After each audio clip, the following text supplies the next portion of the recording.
Well, when I was a little boy sitting on... Hello, welcome to Going Deeper. My name is Marcy Sklove, and we are now in part 2 of my interview with Dr. Ervin Staub. We spoke a lot in the first segment about his work mostly with children, and now we're moving into some of the work that you've done with the more evil of genocide, the difficult group kind of bad stuff. So welcome back. Thank you for having me. Yeah. Having worked for a good number of years on what leads people to help others, Yes. or what stops them from helping others when others need help, and then having written a couple books on it, I had a sabbatical, and I began to think about what leads people to harm others. When you study helping, you study not helping, and you study how come people stand by when there is great need often. And it's one step from there to ask how come people harm others in an intense way, and what are the influences that lead to that. And I spent a very long time writing my first book on this, something like 8 years, because in addition to psychology, I studied in depth the history of each of the cases that I was looking at. The Holocaust, the genocide of the Armenians in Turkey, the auto-genocide in Cambodia, the disappearances in Argentina, which was not a genocide, but it was a mass killing. Yeah. Probably about 30,000 people were killed, and very many more were tortured, and other bad things were done to them. So on the basis of this work and applying psychological principles and understanding to the history of these groups and what happened, I developed a kind of overall understanding of what leads to these things. One of them is really difficult conditions of life in a society. Yeah. And that can be economic deterioration, not poverty, but things getting worse. It can be great social changes, even positive changes dislocate people and create a kind of chaos. And negative changes do it much more. Political chaos and confusion in a society, all these have a powerful impact on people. And as I think about it, they frustrate universal, basic human needs. They frustrate the need for a positive identity, a feeling good about oneself. They frustrate the need for security, for the feeling that my body is safe, my family's body is safe, that I can provide with them with food and shelter and the minimum requirements of life. A feeling of connection to people is disrupted because everybody is so impacted. People look out for themselves and they get disconnected from each other. A feeling of effectiveness, the ability to do things and provide for oneself and for one's family. So all of these things are frustrated, and usually people have no idea and no vision how to improve these things. So one of the things happens is that they begin to scapegoat. Somebody is at fault, and it is not my group, and it's not us. And usually, the group that is identified as being at fault for this is the group that has historically been devalued in that society. In many societies, there are divisions between us and them. Even societies that are homogeneous, ethnically or religious, racial homogeneity, there are wealthier people and poorer people. So there is usually this division of some kind. Yeah. But in many societies there are minorities, and they historically are often seen in a negative light. And there are different ways to see people in a negative light. You can see them as, lazy and good for nothings, or you can see them as a threat to yourself and dangerous. You can see them as, exploiters in some way. So this historical devaluation now is intensified, leads to scapegoating. And there is one other psychological group process, and that is that over time the group creates an ideology that is destructive, in the sense that it has a positive element, perhaps, but some people are identified as standing in the way of fulfilling this ideology. So, for example, in Cambodia, the Khmer Rouge had a vision of total social equality. Everybody should be completely equal in this society. But then they identified the former elite, also intellectuals. They identified these people as unable to contribute and even unable to accept such a world. And so they proceeded to destroy these people. Having glasses put people in danger, because the Khmer Rouge assumed that people ruined their eyes by reading too much, hence intellectuals, hence people who would not accept this kind of a society. So what would have, is there something that would have stopped, interrupted this process that you talk about? Like, is there something that could have come in and interrupted it? Well, a crucial piece of this is the passivity of bystanders. And I mean by people in the society who are not part of the process and outside parties. And bystanders usually have the potential and the time to act, because hostility, negativity, and violence evolve.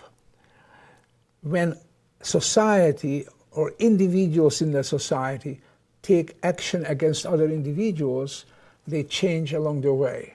They justify their actions, they devalue the people more, they create a moral universe in which these people deserve what it is coming to them.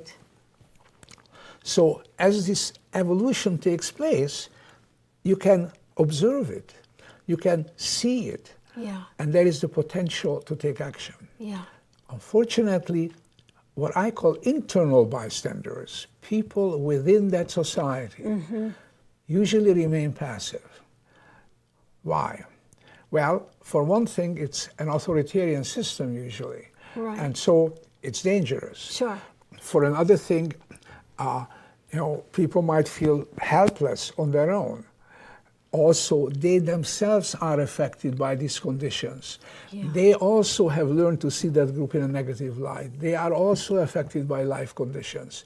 And so they remain passive, and a very small number of people begin to act when the genocide actually begins. One of the challenges is to move this forward. External bystanders, as I call them, outside parties, also usually remain passive. In Germany, in the 1930s, corporations from many countries were busy to do business with Germany because they were interested in profit. So in spite of the fact that the Nazis killed first non-Jewish internal enemies and then started a really intense persecution of Jews, outside parties in various ways supported the system Sure. by doing business with them. By doing business with them and not doing anything to counter it. You know, and symbolically, Yeah. there was an Olympics in 1936 in Germany. Oh my God. And there was a 4x100, I believe, U.S. male running team who had a world record. And they had 2 Jewish members. And they were taken off the team, even without being asked. And the justification was supposedly to create an even better team. But the fact is that the original team, 2 weeks after the Olympics, had a new world record. The organizers, the American organizers, tried to please the Germans. So that's a great example. Actions, by early actions, where it's more likely to be effective, because early on, there isn't yet a commitment to eliminate this whole group of people. That commitment usually evolves and develops over time. Sure. You know, the only known action, well, let me backtrack. There was a so-called euthanasia program, but it was really a eugenics program. Not mercy killing, but purifying the race. And so the Germans were killing mentally ill and physically handicapped Germans. And once this became known, the population spoke up, relatives spoke up, lawyers groups, Catholic church leaders, and the program was terminated. Nobody spoke out for the Jews. And the only time when there was a demonstration in their behalf was when the husbands of German women, Jewish husbands of German women, were beginning to take away, they were taken away and taken to Auschwitz. And German women started to, the wives started to demonstrate in front of government buildings. And you know what happened? They killed them. They stopped the deportations. Oh, they did. Everybody said... I thought you were going to say they killed the women. I mean, my point is that people say the Nazis were so committed to killing Jews that nothing would have stopped them. Well, the fact is, and again, the explanation by some is, well, it was in the middle of the war and didn't want to alienate the German population. We don't know. All we know is that the only time when there was bystander action against this, it was effective. And some of the husbands were brought back from Auschwitz. So, so the point is that that's one thing. There are many things can be done early on. Speaking out, taking economic action, engaging with leaders, all kinds of things. Trying to get the population engaged there, that could make a difference. Okay, so we're in a presidential campaign year, and I'm thinking about the phenomenon of Donald Trump. But not just him. I'm getting, like, I'm applying what you're saying to this situation, and I get the economic piece is, as you say, it's deteriorating for the people. What I'm curious about is the people who are supporting Trump, who go to those rallies, who get all riled up with so much hate. And from the reading that I did of your work, I know that you have worked with journalists, but I also, journalists. Yes. I also was thinking about how the media sort of presented Trump for many months in kind of a joking, humorous way, and never called him on his hate speech and on his bigotry and all of that. So how do you think about your work in this context with what's going on? Well, there are so many aspects to this and so many elements to this. One is the deteriorating economic conditions for some people in this country. Right. But it is also the feeling of disconnection from the larger community.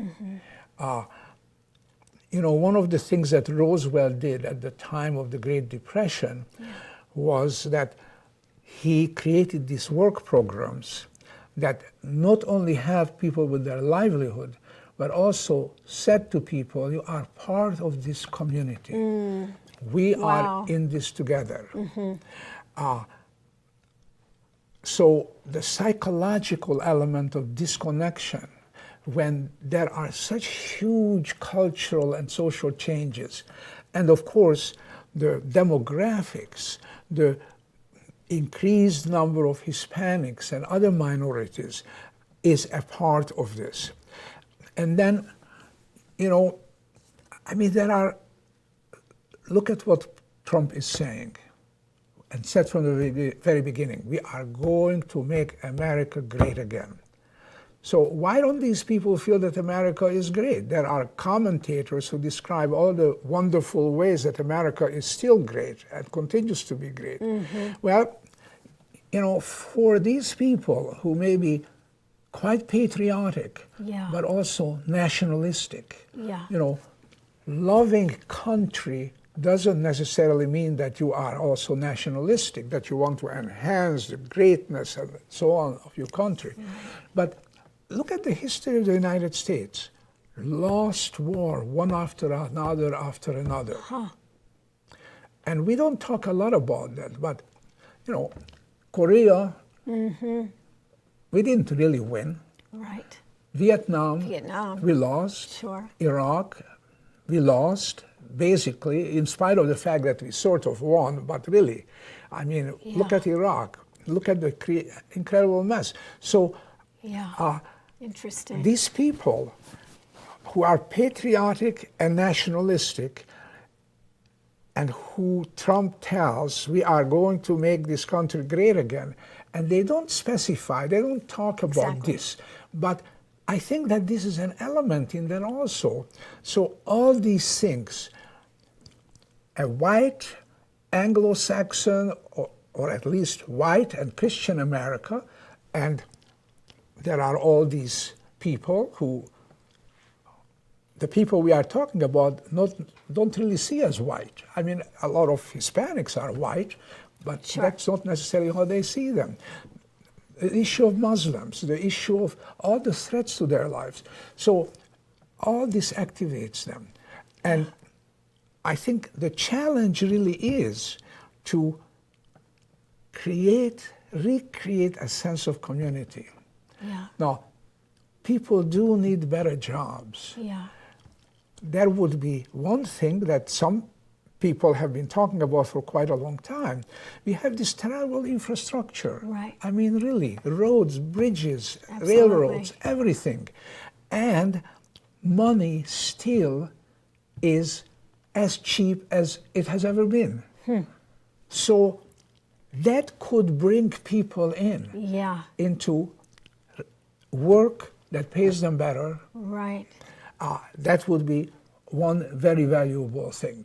But the other thing is, you know, look at who is giving people a sense of vision, a constructive vision. No one. No one. I mean, I am going to vote for Hillary, but is Hillary giving people that sense of vision, that sense of, you know, Bernie Sanders was giving a vision, but it was an unrealistic vision and a limited vision. So we need some kind of a vision that people can hold on to, because we human beings are powerfully influenced by ideas and their emotional components. And so we need something like that.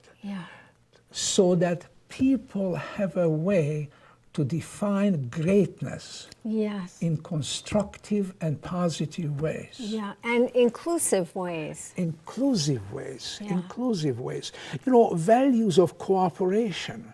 You know, how can we promote values of cooperation when there is this huge inequality? and when Congress is doing what it is doing, Right. or not Right. doing anything. Right. So having a sense that, yes, the different segments of this society cooperate with each other, and that I can participate in a constructive way in a cooperative effort as part of some kind of a vision, could make a really important difference. Yeah. I'm aware that the time, we have less than 10 minutes, but I did want to touch on your work in Rwanda. And just as you were telling your story here, I was imagining you going to Rwanda and meeting people who had survived the genocide there, and meeting them as a person who also survived a genocide, and how moving that must have been for both sides. Yeah. Can you talk just briefly about the Rwanda work? Yeah. Well, in 1997, I organized the only conference that I ever organized that took place in Sweden on the prevention of genocide. And I invited the man who invited me to Rwanda in 1995, right after the genocide, when they had a conference on how to move on with life after the genocide. I couldn't go because I was in India with the Dalai Lama. Oh, wow. But no, I invited him. And my students and I prepared materials about a number of places of violence. And, we met in small groups a lot and talked about, among other things, what would we do in response to these conditions and violence. And then in the last little group meeting, everybody made a commitment to, was asked to make a commitment to do something to prevent violence after the genocide. Wow. And my partner, Lori Perlman, and I decided at that time that we are going to go to Rwanda. Oh my goodness. And we developed a program for healing and reconciliation, and serendipity in life. People were writing me saying that, the Templeton Foundation has grants for the scientific study of forgiveness. So our first grant we got from the Templeton Foundation. And so we went to Rwanda. And our idea was to have a self-standing project. But after 24 hours, we decided, no, we wanted to leave something behind. So we met with a group of people from different organizations. We asked them what it is that they want us to do. And one of the things they want us to do was to talk about the origins of genocide, which by then has been my work for many years. Right. So we started to do trainings and workshops for people working for local groups as facilitators, working with groups in the community, for national leaders, for community leaders, for various other groups. And then some of the people involved in this were telling us that we should expand the reach of what we were doing. So we decided to go to educational television. And we got a producer involved who used to be a film and television producer.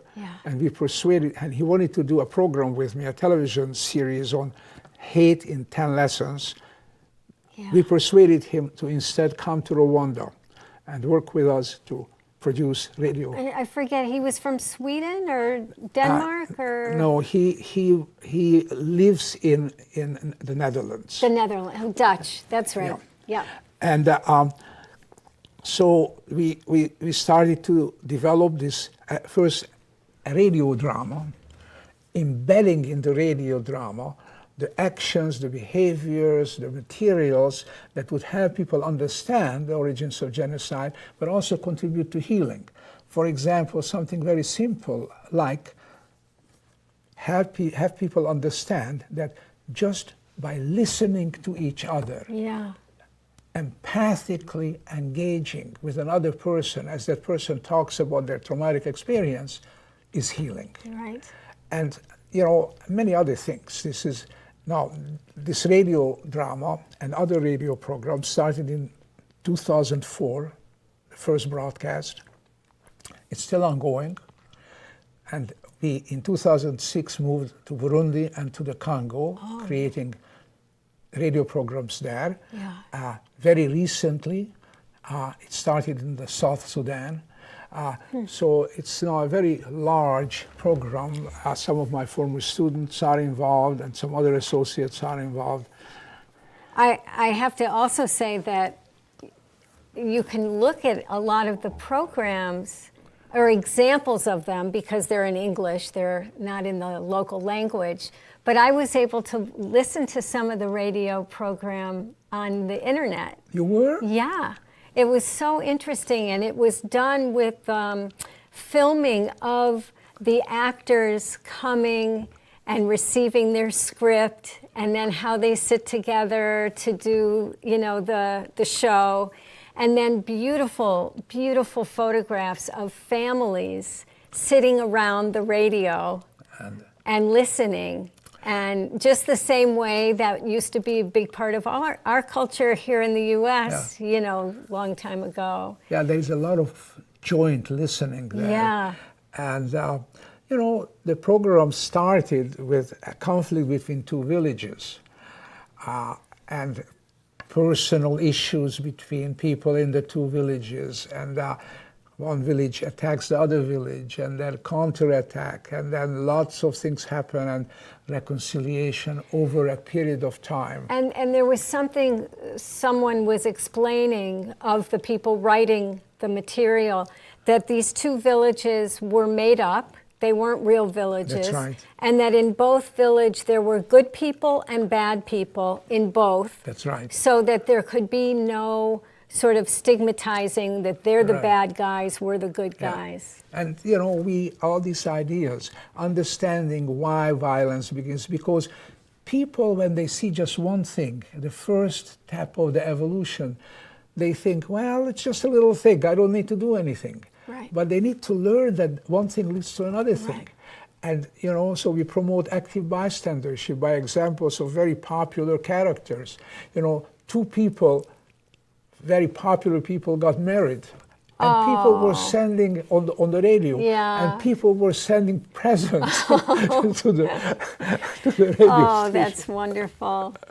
This has been so great. I wish we had hours and hours to talk these things out, but for now we're going to close. I would like to thank you, Ervin, for coming and thank you. Sharing so Very much. Nice talking to you. Yeah.